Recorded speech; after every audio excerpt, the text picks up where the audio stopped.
ভারতীয় জনতা পার্টির প্রার্থী ঋষি Bankimchandra Chattopadhyay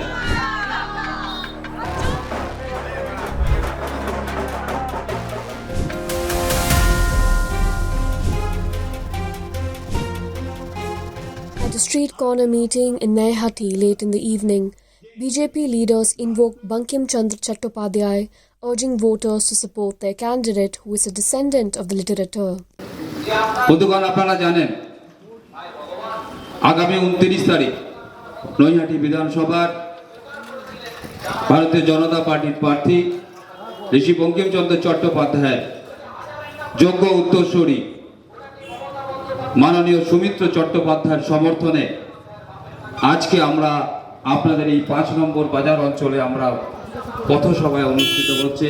To understand that legacy, one must begin with Bankim Chandra's roots in Naihati. Jadabchandra Chattopadhyay বঙ্কিমচন্দ্রের বাবা 1840 থেকে 50-এর মধ্যে এই বসতবাড়িটা নৈহাটি কাঁঠালপাড়ায় প্রতিষ্ঠা করলেন। বঙ্কিমচন্দ্র 1887-তে কলকাতায় কলেজ স্ট্রিটে একটি দোতলা বাড়ি কিনলেন।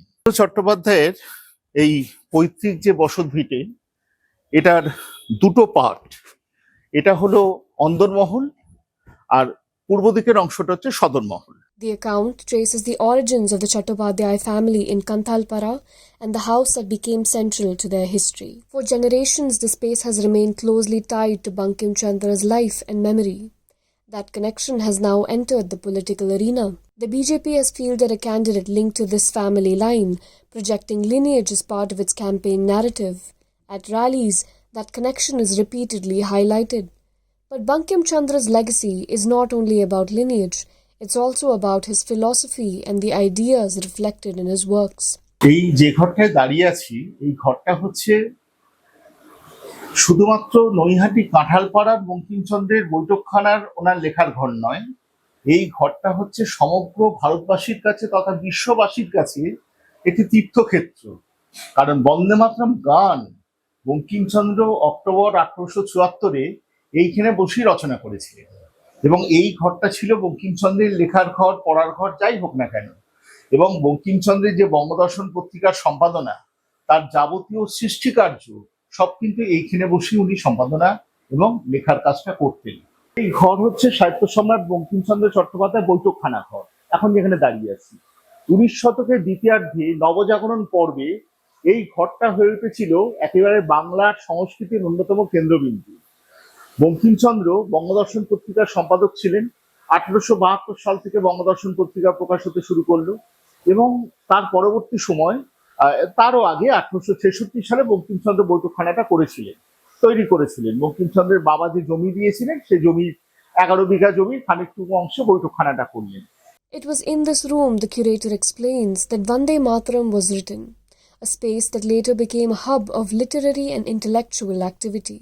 Written in the 19th century, the song went on to become a rallying cry during India's freedom movement. Today it has returned to the center of political debate. The BJP presents Vande Mataram as a symbol of national pride. Its opponents argue it is being selectively used in an election campaign. The ruling Trinamool Congress, led by Chief Minister Mamta Banerjee, has challenged that narrative.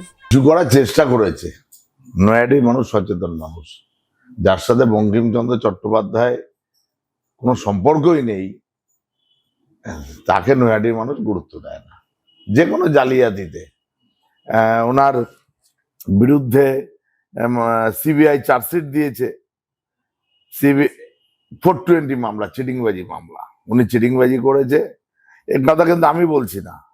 যে ওনার বিরুদ্ধে ডিসেম্বরের 5 তারিখ 2025 সালে ওনার বিরুদ্ধে CBI chargesheet দিয়েছে। এই হচ্ছে সেই চার্জশিটের কপি। মানে বঙ্কিমচন্দ্র চট্টোপাধ্যায়ের বাড়িতে এরকম মানুষ জন্মাবে, হ্যাঁ। দেখুন, 420 মামলা, 100, উনি সরকারি অফিসার ছিলেন, সরকারি নথি জাল করেছে। এটা আমার নয়, কিন্তু আমরা প্রচার করছি না, তৃণমূল বলেন, উনি নিজেই বলছেন। The debate has also drawn responses from academics. সাম্প্রতিককালে একটা বিশেষ প্রবণতা দেখা যাচ্ছে যে বঙ্কিমচন্দ্রকে নিয়ে রাজনীতিকরণ করা হচ্ছে।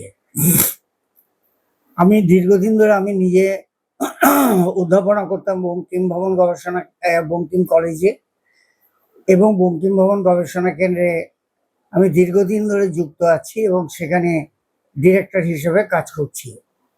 ফলে বঙ্কিমচন্দ্রের সাহিত্য এবং বঙ্কিমচন্দ্রের উপরে লেখা যে সাহিত্য, সেগুলো আমি যতটা পাঠ করেছি, খুব কম লোকই ততটা করেছেন।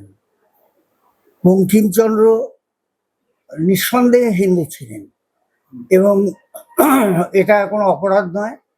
ওই সময়ে কেউ কেউ হিন্দুত্ব করেছেন, কেউ ব্রাহ্ম ধর্ম ছিলেন, কেউ মুসলিম ছিলেন, অথবা কেউ খ্রিস্টান ছিলেন। মধুসূদন দত্ত খ্রিস্টান ছিলেন। They caution against viewing a literary figure solely through a political lens, arguing that his work must be understood within its broader intellectual and historical context.